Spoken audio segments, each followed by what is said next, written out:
మాజీ కౌన్సిలర్ భర్త రాజలింగమూర్తి హత్యను కాంగ్రెస్ పార్టీ తీవ్రంగా ఖండిస్తోందని ఎమ్మెల్యే గండ్ర సత్యనారాయణరావు అన్నారు.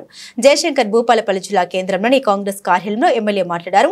రాజకీయ హత్యలు మంచివి కావని సూచించారు. హత్య వెనుక సుఫారీ ఉందని తన వ్యక్తిగత భావనాన్ని తెలిపారు. మాజీ కౌన్సిలర్ భర్త రాజలింగమూర్తి మీద జరిగినటువంటి హత్య ఇది భూపాలపల్లిలో మొదటి హత్య.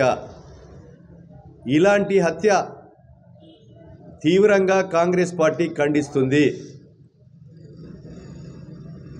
ఆ యొక్క హత్య చేసినటువంటి వ్యక్తులను కఠినంగా శిక్షించాలని రాత్రే చెప్పాను. ఆ హత్య చేయడంలో ఒక సుపారీ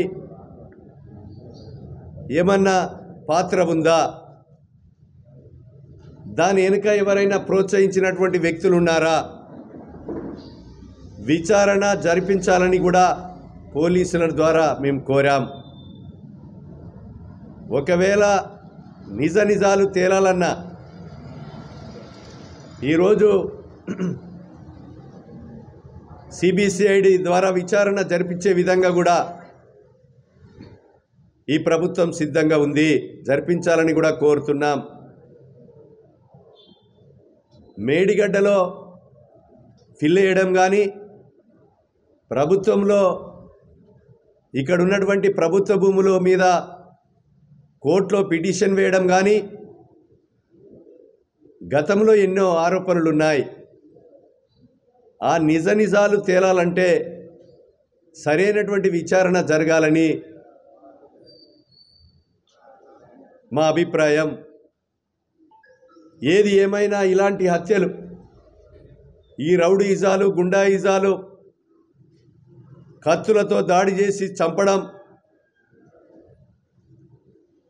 ఇది తీవ్రంగా ఖండించడమే కాకుండా ఇలాంటి పునరావృతం కాకుండా బాధ్యుల మీద కఠినంగా శిక్షించాలని, చర్యలు తీసుకోవాలని డిమాండ్ చేస్తున్నాం.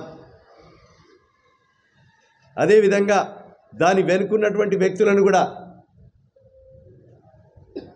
లోతుగా విచారణ జరిపించి వారి మీద కూడా చర్యలు తీసుకోవాలని డిమాండ్ చేస్తున్నాం. ఇది భూపాలపల్లిలో మంచి సాంప్రదాయం కాదు. ఇది హైదరాబాద్ తర్వాత అతివేగంగా అభివృద్ధి చెందేటువంటి జిల్లా జయశంకర్ భూపాలపల్లి జిల్లా. ఈ జిల్లాలో వ్యాపారస్తులు కానీ అన్ని వర్గాల ప్రజలు కూడా స్వేచ్ఛగా ఉండవలసినటువంటి బాధ్యత ఉంది. నేను శాసనసభ్యునిగా ఎలాంటి వారైనా ఎంతటి వారైనా ఉపేక్షించేది లేదు. కఠినమైన చర్యలు తీసుకునే కొరకు ప్రభుత్వం కూడా దృష్టి పెట్టింది. కనుక అలాంటి వారి మీద చర్యలు కూడా ఉండాలని ఈరోజు పత్రికా మీడియాల ద్వారా రౌడీలను, గుండాలను హెచ్చరిస్తున్నాం.